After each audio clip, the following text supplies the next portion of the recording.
The sun was beginning to set over Carmel by the sea, casting a warm glow on the small coastal town.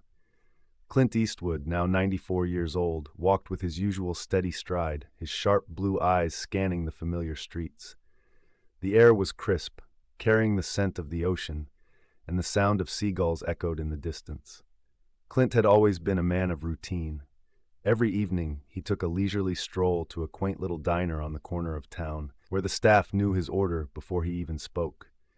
He had been the mayor of Carmel decades ago, and though he had long stepped away from politics, his presence still commanded respect.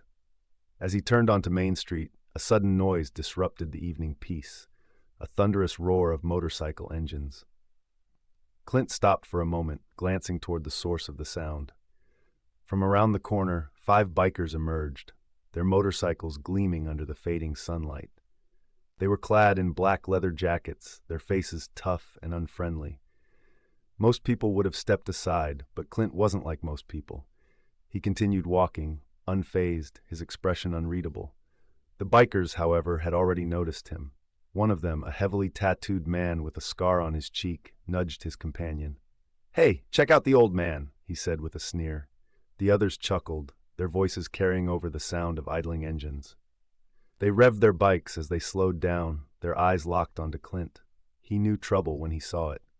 And tonight, trouble had just found him. Clint kept walking, his posture relaxed but aware. He had seen men like this before, bullies who thrived on intimidation. The bikers didn't just pass by, they circled back, their roaring engines breaking the peaceful quiet of the street.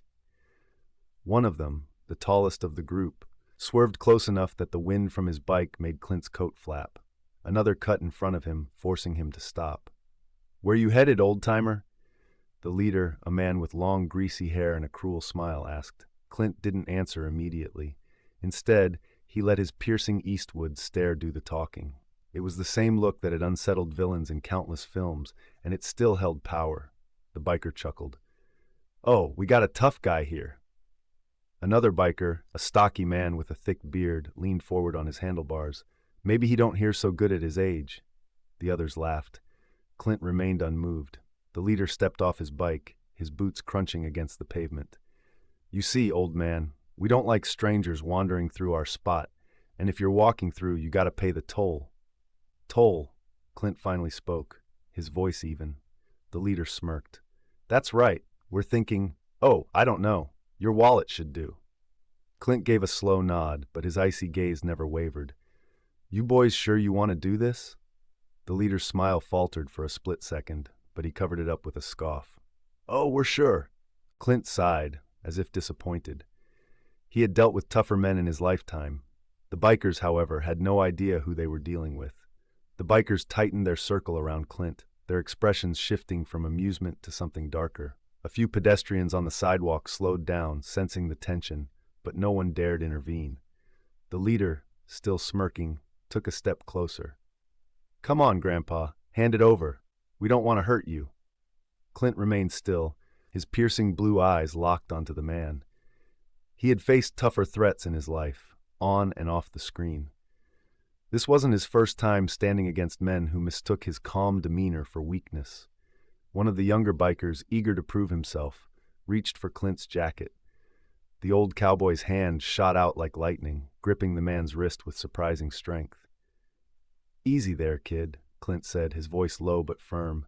The young biker yelped and yanked his hand back, startled by the old man's iron grip. The leader frowned. "You're making this harder than it needs to be, old man." Clint exhaled slowly, looking past the group toward the diner just a block away. He wasn't interested in a fight, not yet. "You boys hungry?" he asked, his voice calm. The bikers exchanged confused glances. "What?" the bearded one scoffed. Clint gestured toward the diner. "I was heading there for dinner. Why don't we all go inside? You want something to eat, I'll buy." The bikers hesitated. Their leader squinted at Clint, trying to figure out his angle. "You serious?" Clint gave a small nod. "If you're gonna act like punks, at least don't do it on an empty stomach." The leader laughed, but something about Clint's unshakable confidence put him on edge. "All right, old man, let's see what you got." With that, the group followed Clint toward the diner, unaware that they were walking straight into a situation that would leave them pale with fear.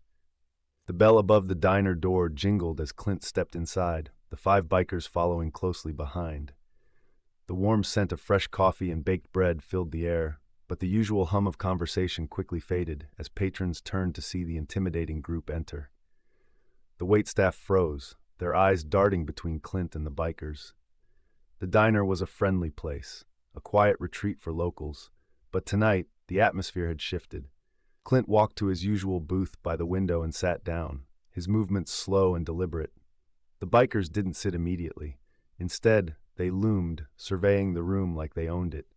The leader, Marcus, smirked as he yanked a chair from a nearby table, flipping it backward before straddling it. His men followed suit, spreading out around Clint. "Look at this cozy little place," Marcus sneered. "Bet they don't get many guests like us." The waitress, a young woman named Samantha, swallowed nervously as she approached. Can I get you gentlemen something?" she asked, her voice polite but uneasy. Clint, calm as ever, nodded. "The usual, please. Salad and a bowl of minestrone." Marcus snorted, looking at his men. "Salad and soup? That's it?" He turned back to Samantha. "We'll have everything." The other bikers chuckled as they leaned back in their chairs. Samantha hesitated. "Everything," Marcus grinned. "That's right, and he's paying." He jabbed a thumb toward Clint. A tense silence followed. Other diners shifted uncomfortably, avoiding eye contact. The manager, an older man in an apron, peeked nervously from behind the counter. Clint, unbothered, simply reached for his glass of water and took a slow sip. "Let the lady do her job," he said evenly. One of the bikers, a burly man with a beard, reached across the table, knocking over Clint's spoon with a smirk. "And what if we don't?" Clint set down his glass. Enough was enough. Without a hint of panic, he reached into his jacket pocket, not for a wallet, but for his phone. The bikers watched, expecting him to call 911. But as he pressed a number and lifted the phone to his ear, Marcus's grin faltered, because he recognized the name on Clint's screen. And suddenly, the game had changed. The bikers leaned in, their smirks faltering as Clint held the phone to his ear. His expression remained calm, but there was an unmistakable authority in the way he spoke. "Yeah," Clint said, his voice steady. "I've got a situation at the diner. Thought you'd want to know." The leader, Marcus, narrowed his eyes. "Who the hell are you calling, old man?" One of the bikers, a younger guy with shaggy blonde hair, craned his neck to glance at the phone screen. His face drained of color almost instantly. "No way," he muttered under his breath. Marcus, annoyed by his reaction, grabbed the phone out of Clint's hand and stared at the name on the screen. His cocky grin vanished. "Wait," he stammered, gripping the phone tighter. You called the mayor?" The other bikers exchanged uneasy glances. This wasn't some bluff. Clint Eastwood, the former mayor of Carmel, still had direct access to the current mayor, someone powerful enough to make problems disappear, including a group of troublemakers like them. Marcus forced out a laugh, trying to regain control of the situation. "Big deal," he scoffed. "So you know the mayor, what's he going to do? Send a parking ticket?" But before he could say another word, a voice came through the phone, loud enough for everyone at the table to hear. "Clint, you all right?" A dead silence fell over the diner. The voice belonged to Mayor Richard Lawson. Clint leaned back in his chair, his steel blue eyes locked onto Marcus. "Yeah, Rich, just having dinner. But I've got 5 gentlemen here who seem a little lost. Thought maybe you could help them find their way out of town." Marcus clenched his jaw. "You're bluffing." But as Clint calmly took his phone back, he didn't even need to argue. Because outside, in the distance, a faint but unmistakable sound had begun to grow louder. Sirens. The bikers froze. Marcus's hands curled into fists as he looked at his crew. "Nobody move," he growled, trying to keep control. But deep down he knew they had messed with the wrong man. The distant wail of sirens cut through the night air, growing louder with each passing second. Inside the diner, an uneasy hush had fallen. The other patrons sat frozen, their eyes darting between Clint and the bikers. Marcus's cocky demeanor cracked as he glanced toward the large diner windows, where the faint glow of red and blue lights began flickering in the distance. "You really called them?" One of the bikers muttered, shifting uncomfortably in his seat. Clint didn't answer. He simply picked up his spoon, dipped it into his soup, and took a slow, unbothered sip. The message was clear. He had everything under control. Marcus gritted his teeth, trying to salvage his authority.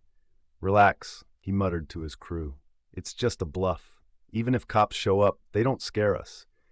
But the younger biker, the one who had seen Clint's phone screen, wasn't so sure. "Dude," he whispered to Marcus, his voice shaking, "do you even know who this guy is?" Marcus shot him an irritated glare. "Some washed-up actor."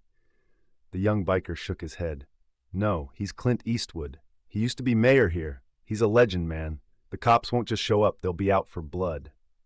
Marcus's jaw tightened as the sirens grew even closer.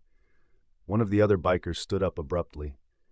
"I don't know about you guys, but I'm not getting arrested over this." Before Marcus could stop him, the biker bolted for the door. Big mistake. Just as he reached the entrance, the diner doors flew open. A half-dozen uniformed officers stormed inside, their hands resting near their holsters, scanning the room. The lead officer, a tall, grizzled man with sharp eyes, locked his gaze onto the bikers. His expression was stone-cold serious. "Which one of you boys wants to explain why you're bothering Mr. Eastwood?" he asked, his voice icy. The diner held its breath. Marcus swallowed hard. This wasn't going to end well. The bikers sat frozen as the officers fanned out inside the diner. The weight of the moment crashed down on them like a heavy storm. The cocky grins and arrogant sneers they wore just minutes ago had vanished. Marcus, always the leader, tried to salvage the situation. He leaned back in his chair, attempting to look relaxed. "Come on, officer," he said, forcing a smirk. "We were just having a little fun with the old man." The lead officer, whose badge read Sergeant Holloway, wasn't amused. His sharp eyes flicked to Clint, as if silently asking if he was all right. Clint, still as composed as ever, set his spoon down and gave a small nod.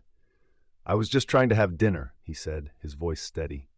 "These gentlemen seemed to think I owed them something." Sergeant Holloway's expression darkened. He turned back to Marcus and his crew, his stance shifting into something more authoritative. "That true?" he asked, his voice low but dangerous.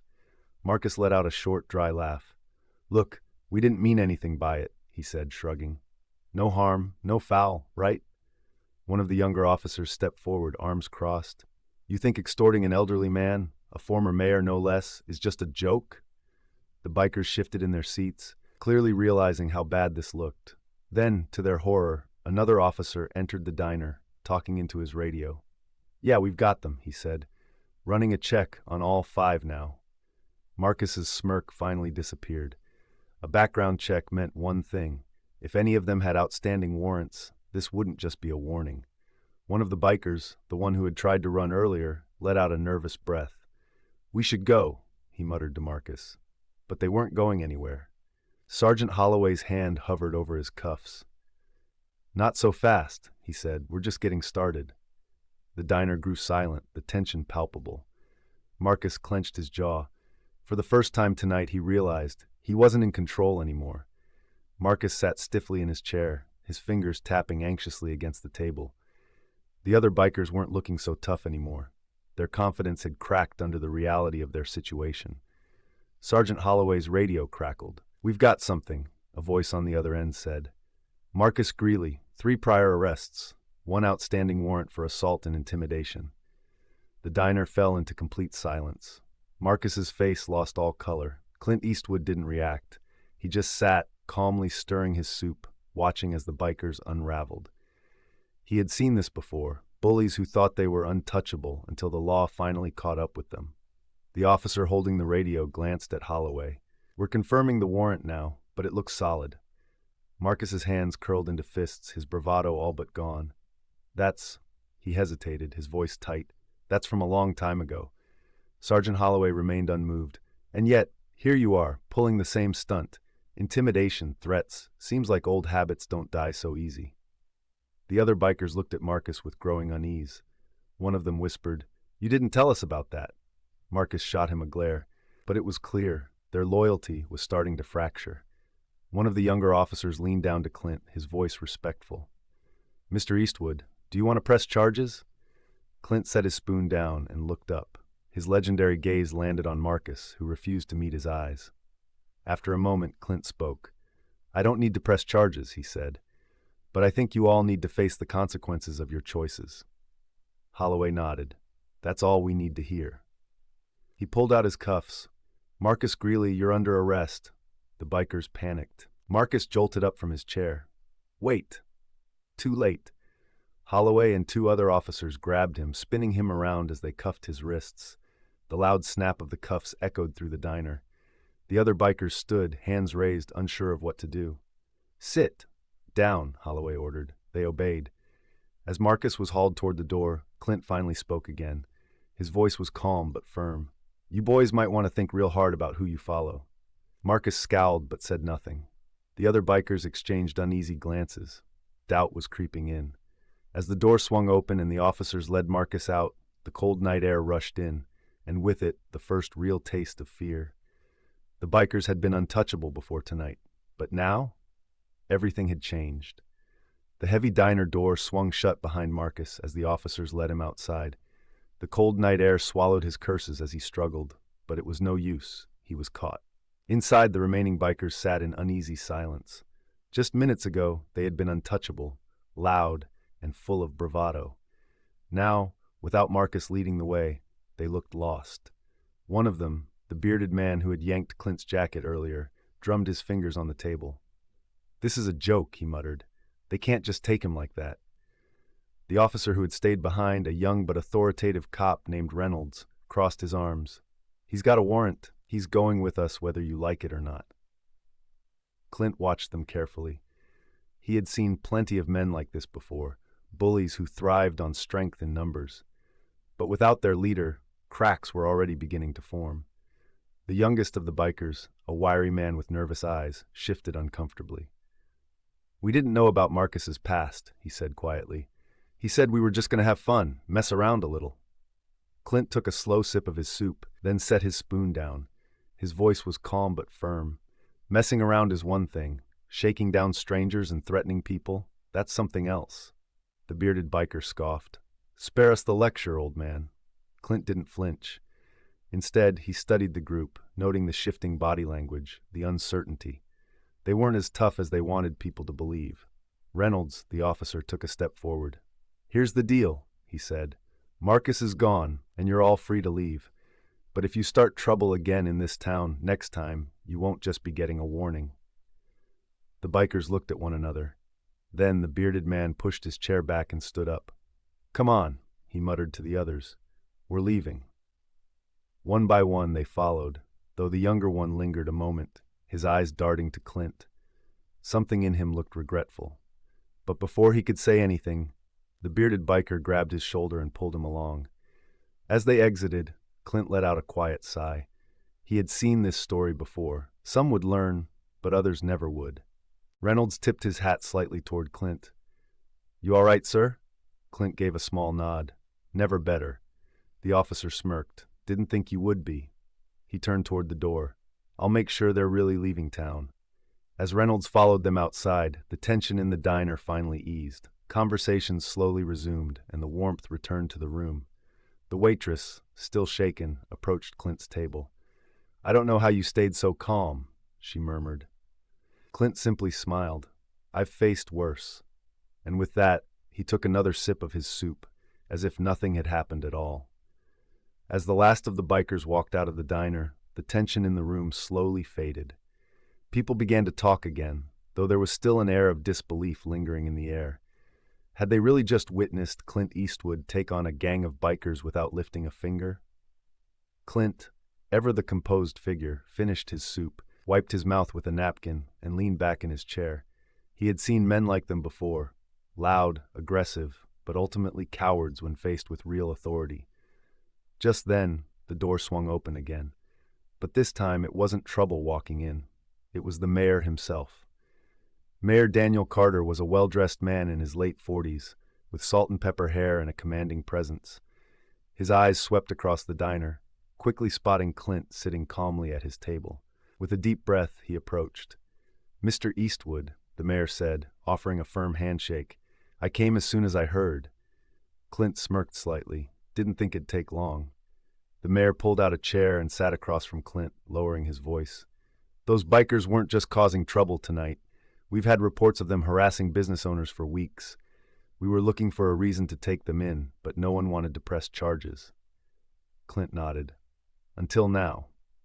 The mayor let out a small chuckle. You have a way of handling things, sir. Then his expression grew serious. Marcus, their leader, he's got a record: assault, robbery, and worse. He's been dodging the law for years, moving from town to town. But thanks to you, we've got him now. Clint glanced out the window.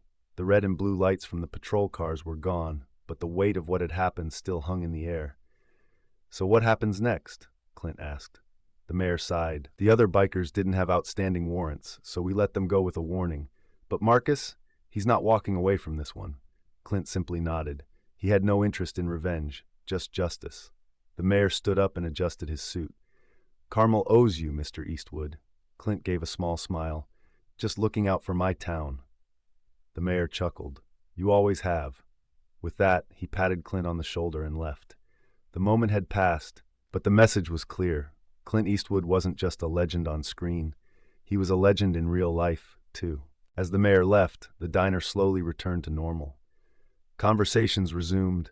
The clinking of silverware against plates filled the air, and the tension that had gripped the room began to fade.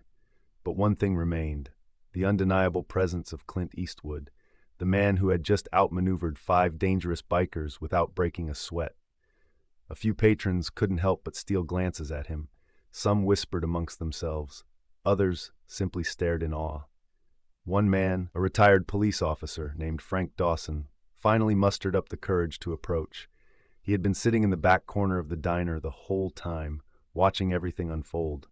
A longtime Carmel resident, Frank had always admired Clint, not just for his movies, but for his leadership as mayor. "Excuse me, Mr. Eastwood," Frank said, standing near his table. Clint looked up, his sharp blue eyes locking onto Frank. "Yeah?" Frank hesitated for a moment, then extended his hand. "That was incredible.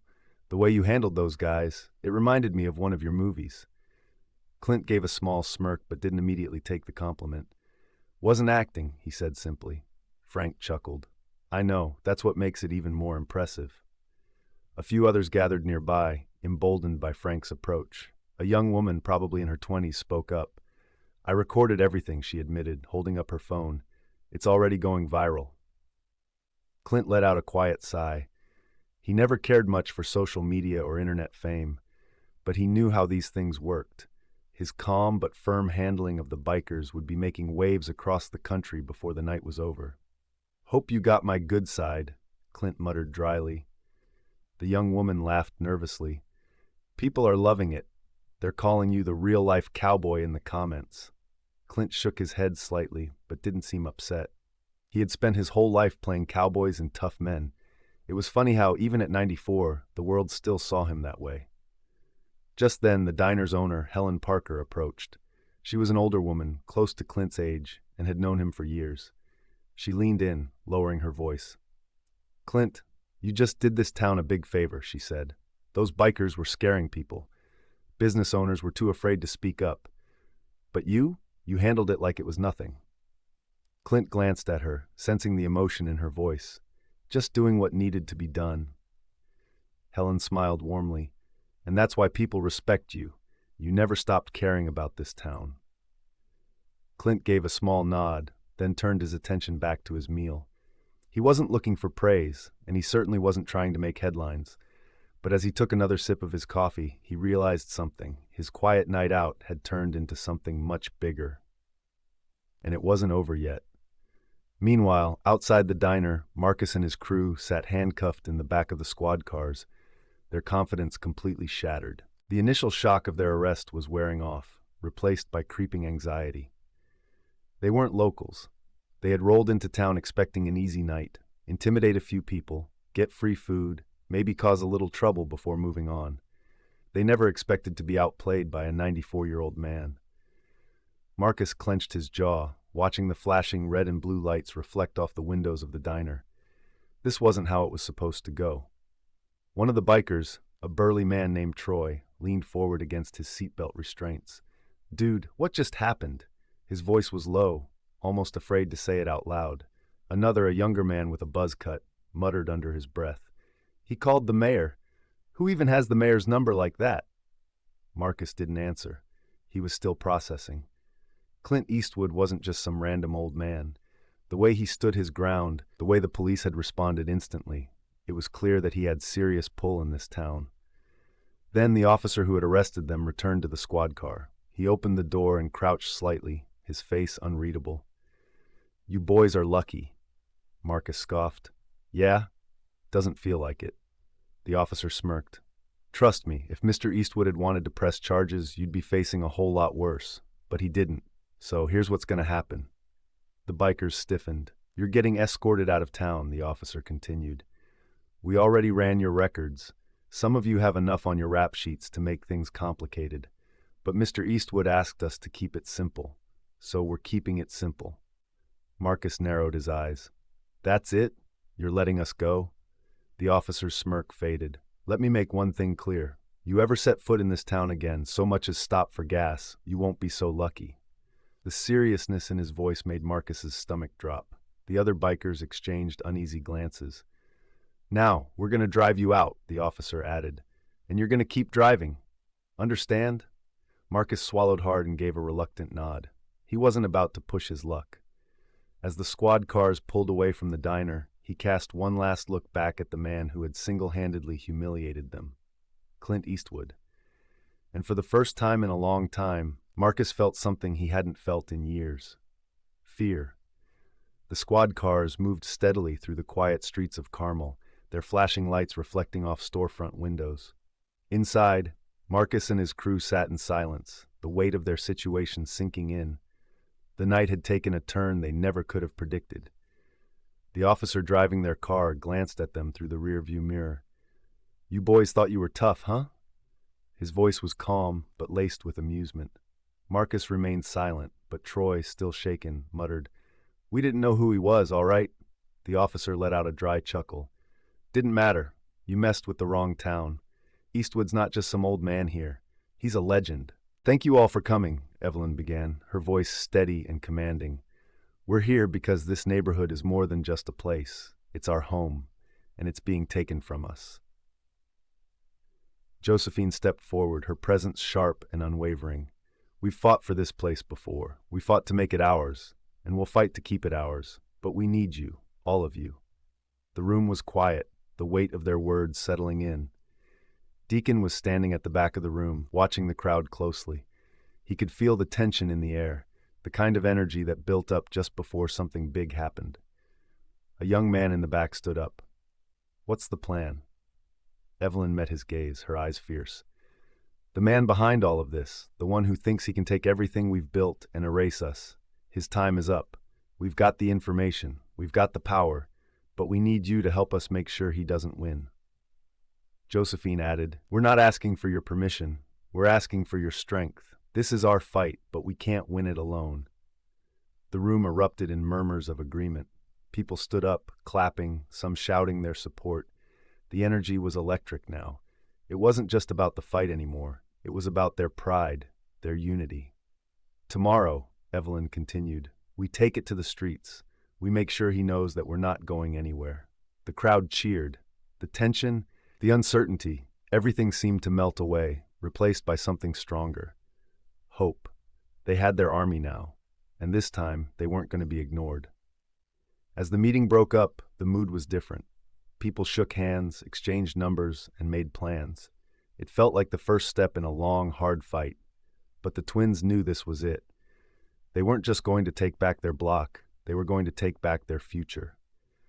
The sun had barely begun to set, casting a golden hue over the city. It wasn't the peace that they were used to. The air felt thick, charged with anticipation. Evelyn and Josephine, standing shoulder to shoulder, watched as the crowd gathered outside, ready to take back what was theirs. The neighborhood was quiet, but it wasn't the usual calm. It was the calm before a storm. Deacon walked up to them, his presence as commanding as ever. He didn't say a word, he simply nodded, his eyes scanning the streets. The plan was simple: make their presence known, march through the heart of their community, and remind everyone that this was their home. They weren't leaving without a fight, and they didn't care who they had to face to make sure that everyone knew it. People lined the sidewalks as they walked down the street. Neighbors, friends, even people who hadn't spoken to them in years were standing together now. There was a shared sense of purpose in the air, something they hadn't felt in a long time. The neighborhood that had been broken and divided was starting to come back together. "Man, I thought we had people in that town," another biker grumbled. "Cops on our payroll." Marcus scoffed. "You think that mattered? The second Eastwood made that call, everything changed." He looked at Troy's side, leaning against his bike. "I still don't get it. The guy's 94. We should have had him shaking in his boots." Marcus shook his head. That was their mistake, underestimating him. "You don't get to be Clint Eastwood and live that long without learning how to handle punks like us," he muttered. The others stayed quiet, processing what had happened. They had faced resistance before, but it was always a fight. Cops who needed bribing, store owners who cowered, or locals who folded under pressure. But Clint? He never flinched, never lost his cool. He let them trap themselves. One of the older bikers, Jake, finally spoke. "You know what's crazy? That guy didn't even need the cops. If he wanted to, he could have just told the people in that diner to handle us." A cold realization settled over them. The town was never scared. They had been the outsiders, the ones walking into a place where real strength wasn't about who could throw a punch, but who commanded respect. Marcus took a deep breath and looked at his crew. "We're never going back there," he said firmly. No one disagreed. The night air felt heavier now, like it was pressing in on them. Marcus didn't like the feeling. For the first time in years, he wasn't the predator. He was the fool who had picked the wrong fight. He pushed off his bike and swung his leg over. "Let's go." One by one, the others followed suit, engines roaring back to life. Without another word, they rode off into the darkness, leaving Carmel behind, and carrying a lesson they would never forget. As the bikers disappeared into the night, a sense of calm settled over the diner. The tension that had gripped the small restaurant for the past hour was gone, replaced by a quiet hum of conversation. Clint sat at his usual table, slowly sipping his soup. The waitress, still shaken, approached with a nervous smile. "Mr. Eastwood, I don't know what to say. Thank you." He simply nodded. "No need to thank me. Just glad nobody got hurt." The manager, a stout man with graying hair, stepped forward. "Those guys could have wrecked the place, but you didn't even seem worried. How'd you know they'd back down?" Clint set his spoon down and met the man's gaze. "Bullies are all the same," he said. "They think they're in control until they realize they never were." The manager exhaled, shaking his head in admiration. "I've seen a lot in this town, but that was something else." Around the room, customers murmured in agreement. Some even clapped him on the back as they passed, offering words of respect. Even after all these years, Clint Eastwood still had a presence that demanded admiration. A reporter who had quietly observed the whole ordeal pulled out a notepad. "Mr. Eastwood," she asked, "do you mind if I write about this? People should know how you handled them." Clint smirked. "Write whatever you want. Just Domwall." By the next morning, the story of Clint Eastwood's quiet confrontation had already begun to spread. The local newspaper ran a headline, "Legendary Clint Eastwood handles 5 bikers without lifting a finger." The article detailed the events at the diner, highlighting how Clint's unwavering composure turned a tense situation into a lesson in respect. Social media picked up the story next. A diner customer had secretly recorded part of the incident, posting a video with the caption, "Even at 94, Clint Eastwood is still the toughest guy in the room." Within hours, it went viral. Comments flooded in. "This man is a living legend. He doesn't need fists, just a stare." Those bikers didn't realize they were in a real-life Clint Eastwood movie. The old cowboy handled them better than most cops would. Major news outlets picked up the story. TV stations aired segments on how Eastwood had diffused a volatile situation without violence or bravado. Interviews with the diner staff and customers painted the picture of a man whose presence alone commanded respect. Meanwhile, Clint, he remained unfazed. As he sat on his porch in Carmel, drinking his morning coffee, he glanced at his phone. Messages from friends and old colleagues poured in, congratulating him. Even the mayor called, laughing, "You've still got it, Clint." Clint simply chuckled. "Didn't do much, just had dinner." Little did he know, the world wasn't done talking about it yet. While Clint continued his quiet morning routine, the 5 bikers were facing a far different reality. At the local police station, Marcus and his crew sat in a holding cell, their confidence shattered. The officers who had arrested them weren't interested in small talk or negotiations. They had their orders, and those orders came from the top. Disturbing the peace, harassment, attempted extortion. One officer listed their charges as he reviewed their files. "You boys really thought you could pull that stunt in this town?" Marcus leaned forward, scowling. "Come on, man, it was just a joke." The officer raised an eyebrow. "You think Clint Eastwood found it funny?" Silence. The reality was sinking in. They had picked a fight in the wrong town, with the wrong man. As the officers processed their records, new problems arose. Marcus and a few of the others had outstanding warrants in different counties. Nothing major, but enough to complicate things. Instead of a quick release, they were looking at real legal trouble. "You should have just had dinner and left like everyone else," the officer sighed, shaking his head. Marcus clenched his fists but said nothing.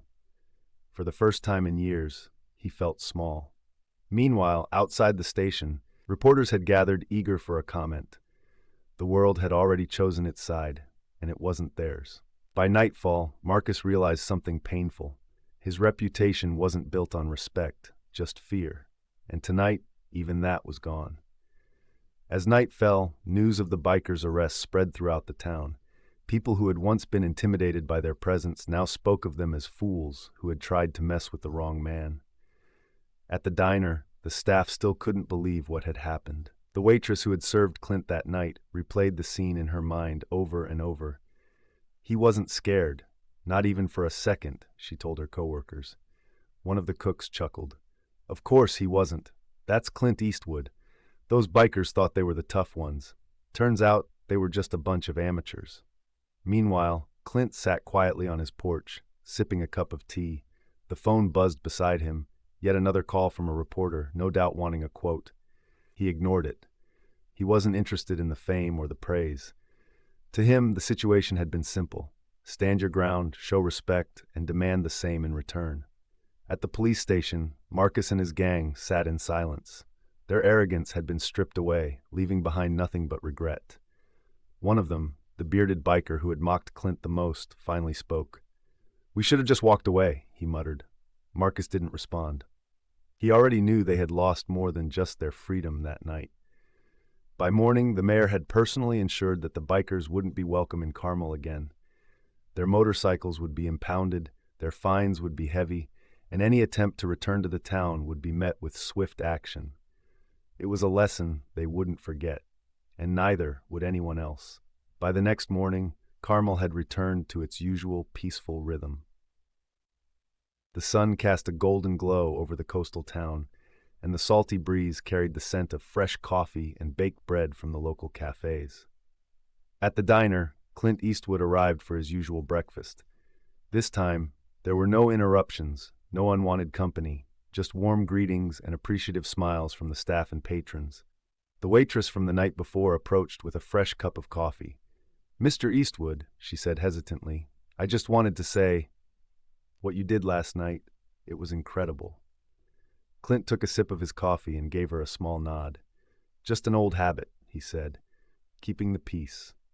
Meanwhile, in a county jail several miles away, Marcus and his gang sat behind bars, still trying to process how quickly their plans had unraveled. Their attempts to intimidate and extort had backfired in the worst way. They hadn't just lost a fight, they had lost their reputation. Back in Carmel, the town buzzed with admiration for Clint.